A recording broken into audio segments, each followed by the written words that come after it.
Hello everyone, myself Priyanka Pisse, lecturer in Electrical and Electronics Engineering Department, Jain Polytechnic, Belagavi. In this video, we are going to study a subject, switchgear and protection, with a subject code 15EE53T, which is allotted for 5th semester Electrical and Electronics Engineering students. The video is mainly based on Unit 1, that is protection of feeders and bus bars. So we'll see what are the contents will be covered in this video are use of current limiting reactor and steps involved in calculation of short circuit current. So what is the meaning of reactor here? Reactor is nothing but it is an inductive coil whose resistance is less compared to its inductive reactance. So why do we use these reactors here? These reactors will permit the installation of circuit breaker at lower rating. They will limit the flow of short circuit current and protects the equipment from overheating as well as failure due to destructive mechanical forces. So what are the location of reactor? Where do we locate the reactor in order to prevent the short circuits?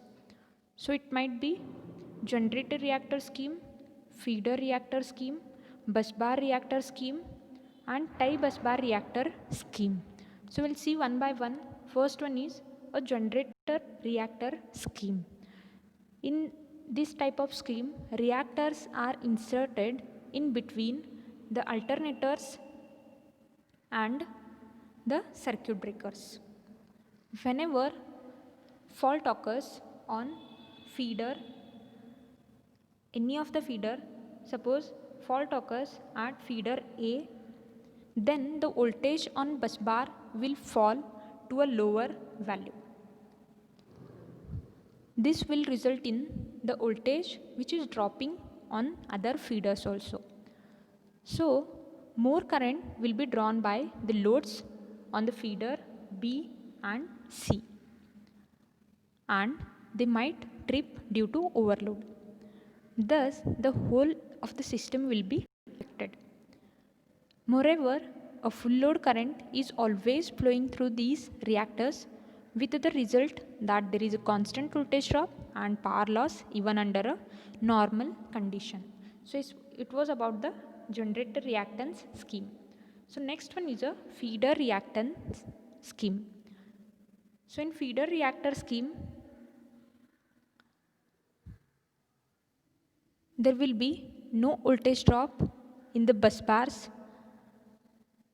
and the voltage drop is only concentrated in the reactor in the event of fault on the feeder. As you can see here, these are connected to the load side. The next one is about the bus bar reactor scheme. So in this type, the reactors will be connected between the bus bars here. So in such a scheme, voltage drop across the reactors for normal current is quite small, as each feeder is fed from one alternator and there is practically no transfer of power along the reactor.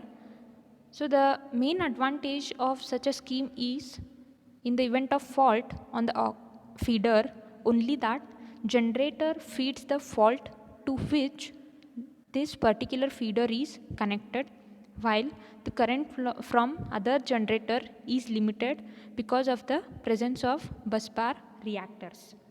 So coming to the next one, it is tie busbar reactor scheme. So this scheme of reactor is located is ideally which is suited to the generating system where frequently new alternators are being added. The greatest advantage of this system is that the existing circuit breaker can be retained into the system, as with the increase in number of sections, the current which is fed into the fault remains the same for fixed rating of the reactor. So it was about the tie busbar reactor scheme. So coming to the next one, it is steps in calculation of short circuit current. There are various steps which are involved in calculation of short circuit current.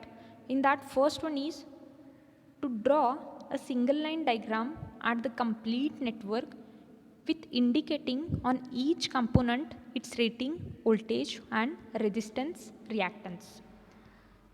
So the second one is select the common kVA or MVA rating and convert all percentage reactances to this base value.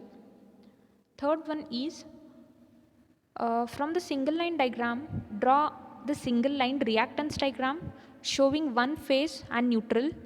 Indicate the percentage reactance on the base kVA in the reactance diagram, and the transformer in the system should be represented by a reactance in series. So the next one is determine total percentage reactance of the network up to the point of fault. So the next one is determine the load current corresponding to the selected base kVA and the normal system voltage at the fault point. Finally, you will have to calculate the short circuit current ISC with a formula which is given as ISC equal to I into 100 divided by percentage reactance, and the short circuit kVA which is given as base kVA into 100 divided by percentage reactance. So there are total 6 steps to calculate the short circuit currents. I hope you have understood all the concepts which are taught in this video. In the next video, I'll come up with some new topics. Thank you.